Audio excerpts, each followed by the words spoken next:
Hello, everybody, and welcome to another episode of the Capital Gains Tax Solutions Podcast, where we believe most high net worth individuals and their professional teams struggle to find great capital gains tax deferral options. Not having a clear plan is the enemy, and using a proven tax deferral strategy such as the Deferred Sales Trust is the best way to exit your highly appreciated assets tax deferred so you could create, preserve, and grow your wealth. I'm your co-host, Pearson York, filling in for Brett Swarts. And each episode, I'm joined by some of the best wealth, business, real estate, and leadership individuals in the world to share ideas, deal stories, and inspirations so together we can make complex tax deferral strategies simple and passive income plans achievable. We're also streaming on Expert CRE Secrets, the Capital Gains Tax Solutions YouTube channel, and Kingdom Luxury Realty Facebook channel. And I'm super excited about our next guest. He's been in the tech space for a long time and sold his company and now moved into a marriage of tech and finance. And so we're going to have a fantastic conversation with my new friend, Yaakov Zar. Yaakov, how you doing, man? How's it going? Good to be here. Thanks for having me. Yeah, man. It's awesome. So tell me, how did you get into your world? Yeah, so my background is in enterprise software. So previous to starting Lev, I had started a company called Dispatch. We were building tools for home service businesses like plumbers, electricians, appliance repair companies. We started that business back in 2013, and we grew that company and sold it in 2018 to a group called Vista Equity Partners, which is a private equity shop that buys software companies. And shortly thereafter started Lev after an experience in the mortgage space, which I'm happy to talk about. Yeah, so dive into that experience. Yeah. I want to dive into that experience. Before I do, well, let's back up really quick and just do one more thing. Tell me a little bit about, I believe everyone's been given some strengths and spiritual gifts, superpowers, whatever you want to call them. What are one or two strengths or superpowers that you've been given that have led you to be successful today? Wow, that's a good question. I work really hard. I think that's important is working really hard, and I try to learn a lot. So I read a lot and try to understand how different things work and how they can be applied in various scenarios. And the real gift I've been given is an amazing family and wife who supports me in everything I do. And, God has been watching closely. Yeah, awesome. So that hard work ethic has just let you to drive. And then you mentioned something else that's interesting too, and that's how you take concepts and apply them and then marry them. Yeah, I think it's really important. I think that everything is ultimately the same in some sense, and it's interesting to see how different industries approach different problems in certain ways, whether it's with technology or people or process, et cetera, and how they can cross pollinate that how that knowledge can be cross pollinated in those processes. And if something works really well in one industry, it might be worth exploring how it could apply in other cases, or more importantly, the classic Harvard Business School concept of studying case studies as the primary way of learning. I think that's really important in businesses to see what other people have done that worked or not worked, especially, and figure out how it could be applied in new scenarios.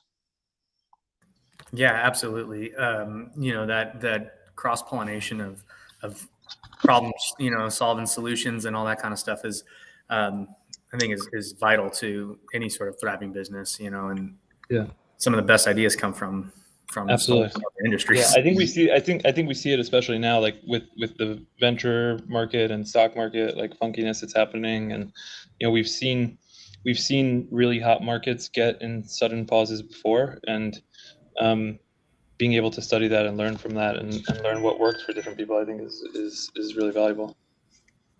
Yeah, absolutely. I want to dive into that a little bit. I'll kind of circle back to this concept a little bit later, but so tell us about your experience. Oh, sure. So my wife and I, we were living in Boston, and I was working on starting Dispatch, or we were working on building up Dispatch, and we learned about this first-time homebuyer program where you could buy a house with 5% down, which is a pretty amazing concept. And we went through the whole process. We were a couple of weeks away from closing on this amazing apartment we found. And I get a call from the mortgage guy, and he's like, "I'm sorry, your building was rejected by the FHA 7 years ago because of some issue with the roof." And I'm like, well, that's annoying. And I thought it was nothing, but it turned out that it was actually a showstopper for this particular loan we were doing. And obviously that was pretty frustrating. And I thought, like, there's got to be a better way to get a mortgage, and it shouldn't be a last minute thing that you find out. So I took classes. I became a licensed mortgage loan originator, and I wanted to start a online mortgage company. Things just were way too busy with dispatch, and I kind of put it on the back burner. And after we sold the company, my wife and I had moved back to New York. We're both from Long Island, and I helped a nonprofit that we're very close with to refinance their building. And I learned about the process of commercial mortgages. And I mean, I'm sure you know this, but it's completely different world from a residential mortgage. The processes are different. The transactions are more complex. Lenders look at every deal very, very differently. And I thought, there's got to be a better way to do this. And I decided to focus on building a technology company that helps commercial real estate owners and investors get financing for their properties. So we started this company at the end of 2019. Yeah, that's and I want to dive super deep into that. And before I do, though, I want to talk a little bit about when you sold your business, your liquidity event. So did you have a pretty significant capital gains tax on that sale? Yeah, so we for most of it, we actually were able to take advantage of the QSBS tax rule. Are you familiar with it? No. Yeah, there's a concept where if you start a business, you get you pay effectively no tax on a significant portion of it, and we no capital gains tax on a significant portion of it. So we were able to take advantage of that for a lot of it, and obviously constantly figuring out what the right tax solutions are for on a day-to-day basis. Yeah. So how does that you call it a QSP? QSBS. Yeah. QSBS. Okay. So how does that work? It's like a IRS code to encourage small businesses. I don't know the origin of it, but it's a interesting concept where you pay like up to a certain amount of capital gains tax is completely deferred. Not deferred, I guess. Just you pay zero capital gains on a portion. Qualified small business stock, it's called. Huh. Yeah. QSBS. I'm writing that down. Yeah. Interesting. Okay.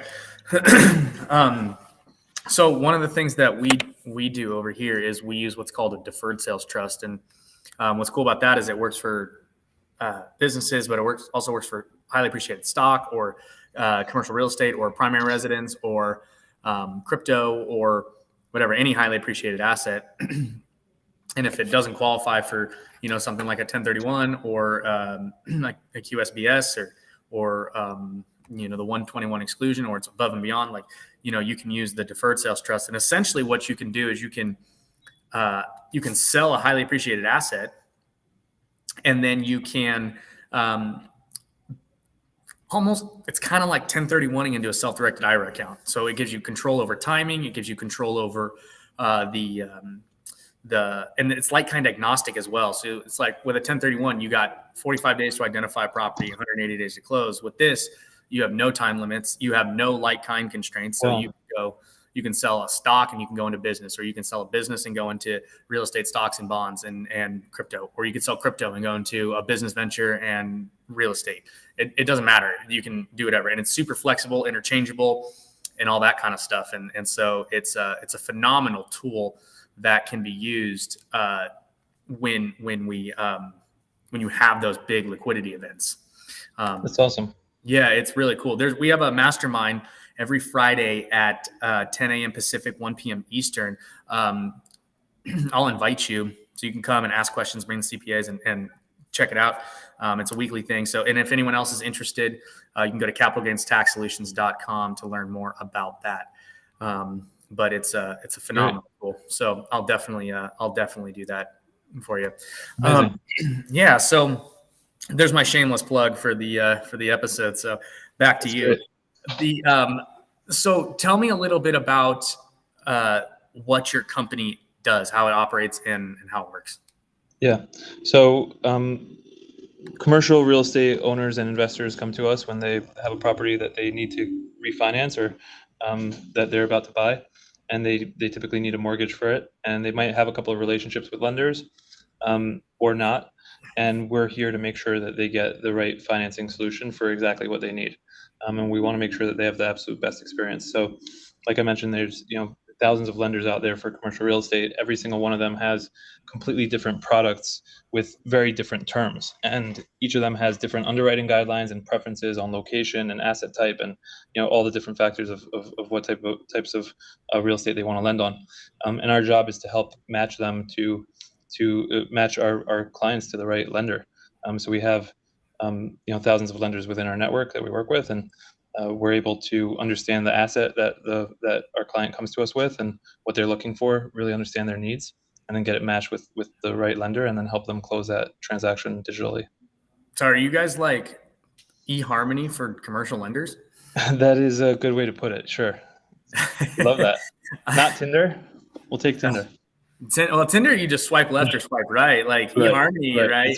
It's more romantic. Yeah, you got like the whole thing you got to go through, right? Where you got to put all your data in. I'm assuming, right? That would be how you have to do it. Like in my head, when you just described it, I was like, okay, so I want a retail building. It's 50,000 square feet, right? It's a value add deal. I need to put $2.5 million into the property, right? I'm going to increase, the leases from a 60% vacancy to almost fully occupied, right? I'm going to increase NOI, and it's going to be worth X amount when I'm done, right? Who's lending on that, right? And then you have all of those lenders, and then you blast it out to every single one of them, and whoever comes back with best terms for the thing, that's exactly right. We don't blast it. We do like you said, eHarmony style romantic matchmaking, but exactly right. Awesome. So that's a sweet product. So is it live? Yep. Mm-hmm. Where can people find it? We did about $1 billion of loans last year. Wow. So we are at levcapital.com, levcapital.com. Right down there on the bottom of the screen for you guys. So levcapital.com, and you can go there and get that checked out. So how's it work? Walk me through the process. Do you have to sign up? Do you pay a subscription fee? How do you guys make money on that? The borrower comes to us and gives us a couple of pieces of information. Typically, they're sending us the rent roll of the property, the address and basic details, and then some information about them. And we use that to sort of put together an analysis of that, of what makes sense in terms of financing. We run our match and identify the right lenders, and within usually a day or two, maybe a couple of days, the borrower gets a quote matrix of different options and different scenarios for financing that are available to them, and they're able to review those, negotiate them, and then we move to getting the deal closed. We only get paid if the deal closes, so we take a small fee based on the transaction closing. Now, do you guys also get do you guys get any sort of like referral fee or anything like that from the lender at all? We don't. We very specifically don't. We do work with a lot of investment sales brokers and tax advisors and other people in the sort of commercial real estate ecosystem who give us deal flow, and we have some referral programs on that side with them. But from the lenders, we don't. Our customer is the borrower. Are you guys underwriting the deals, so when you bring them to lenders, they're already like pre-screened and pre-underwritten? Exactly. That's our job.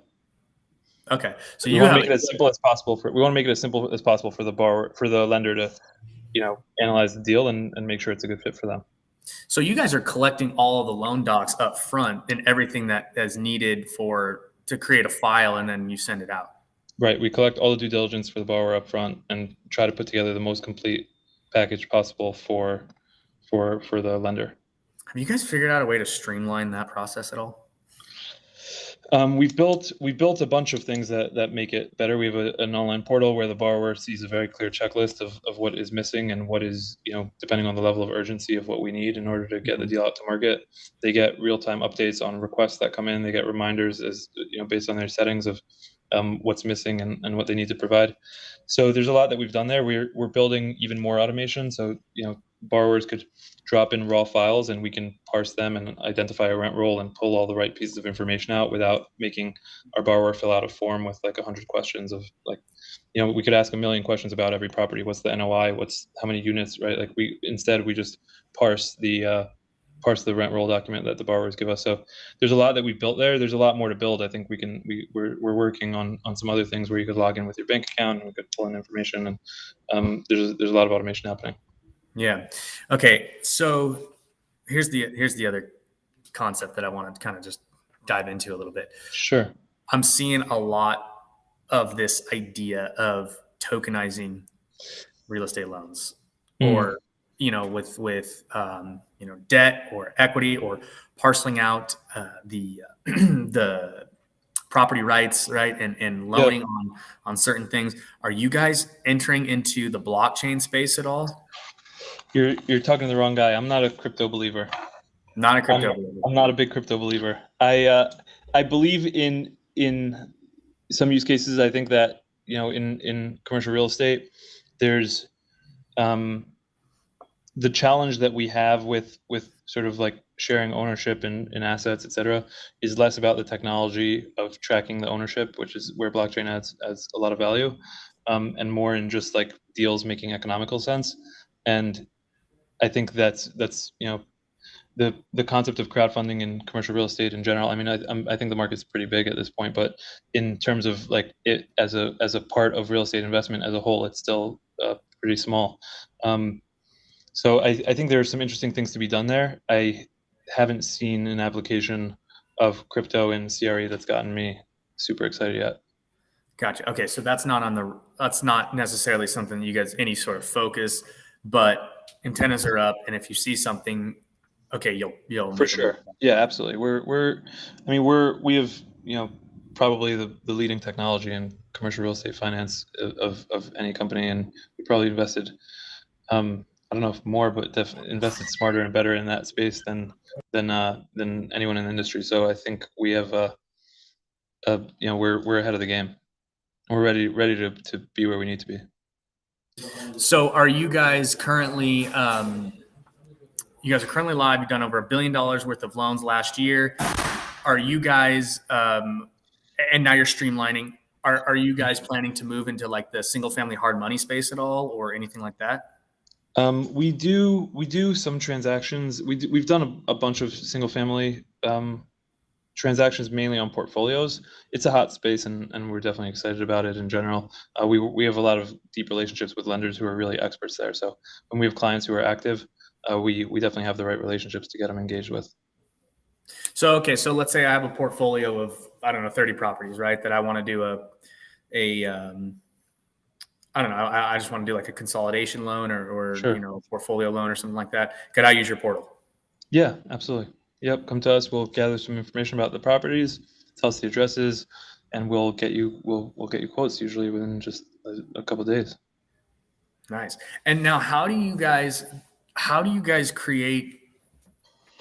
Do you create any sort of like marketplace, like competition within the lender, so that we get the best rate?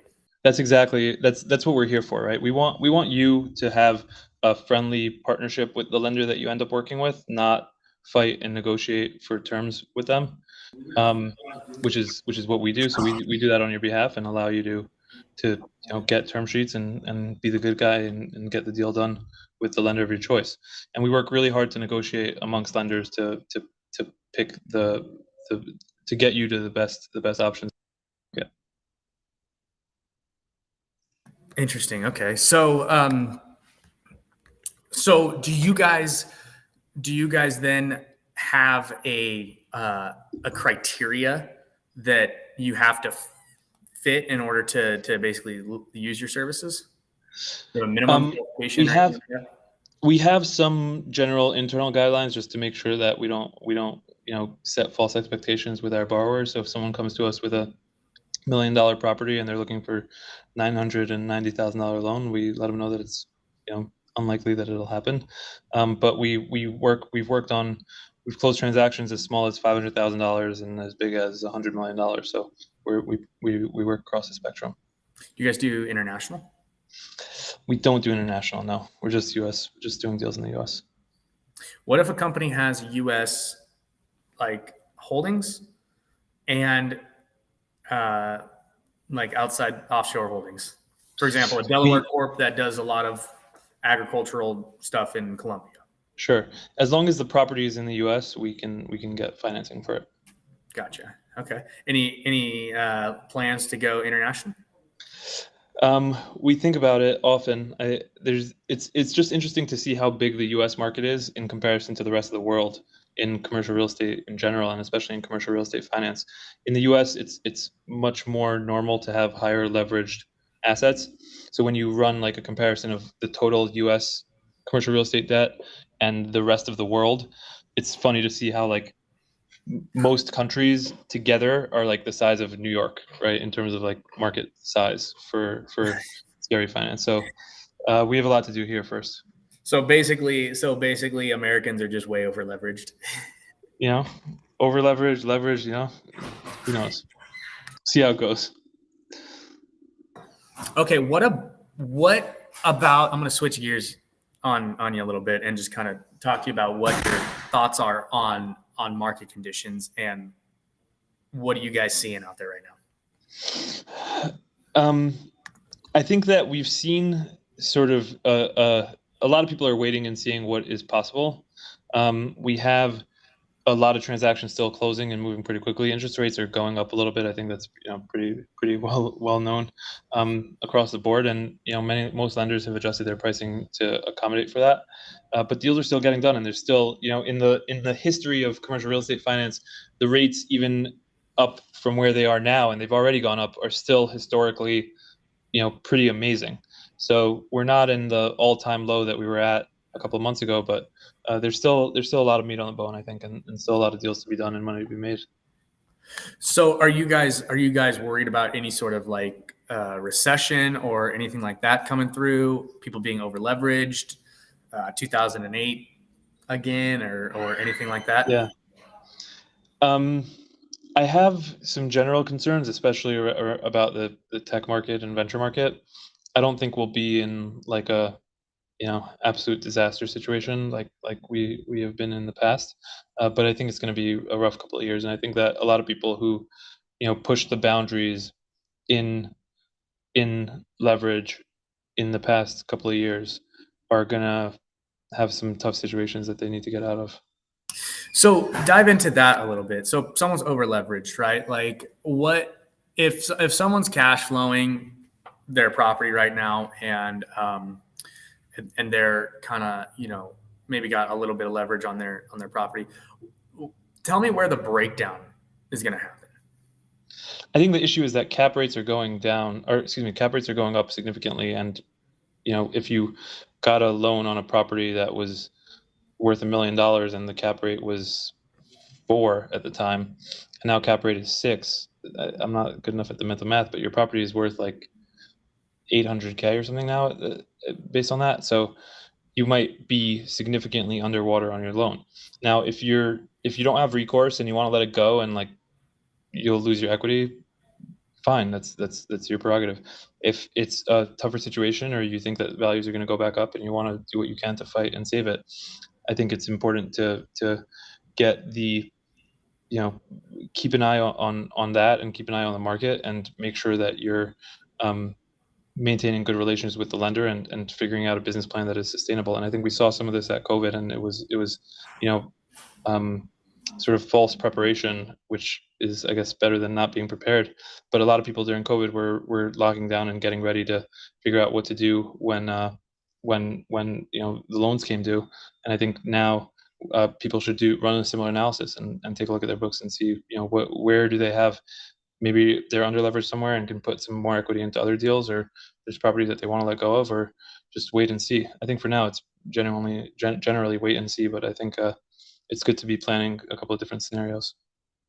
Yeah, no, that makes a lot of sense. So, okay, cool. Well, we are kind of coming up on our time here. I want to get you into the lightning round.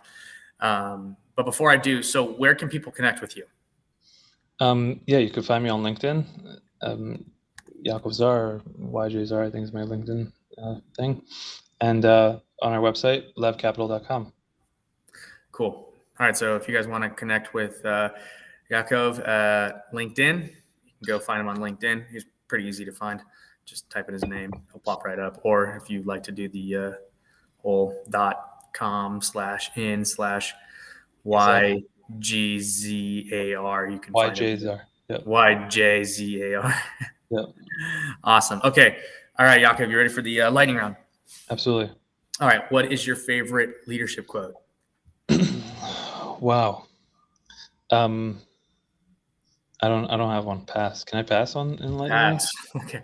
I have one. I just don't remember it that well. All right. If you think of it, come back. What's your favorite? What is your favorite book? I am rereading The Big Short, and it is incredibly exciting. So you are gearing up for a major recession. You're going to do some default swaps and buy bad loans, huh? Yeah. It's interesting to read and learn about. Yeah. Are you applying any of those concepts right now? I think it's just interesting to see the extent to which no one knew what they were doing. I think that's just it's a very interesting thing to see. Everyone thinks that someone else is, the gatekeeper or protector of it, but just no one was. And that ended up being pretty bad.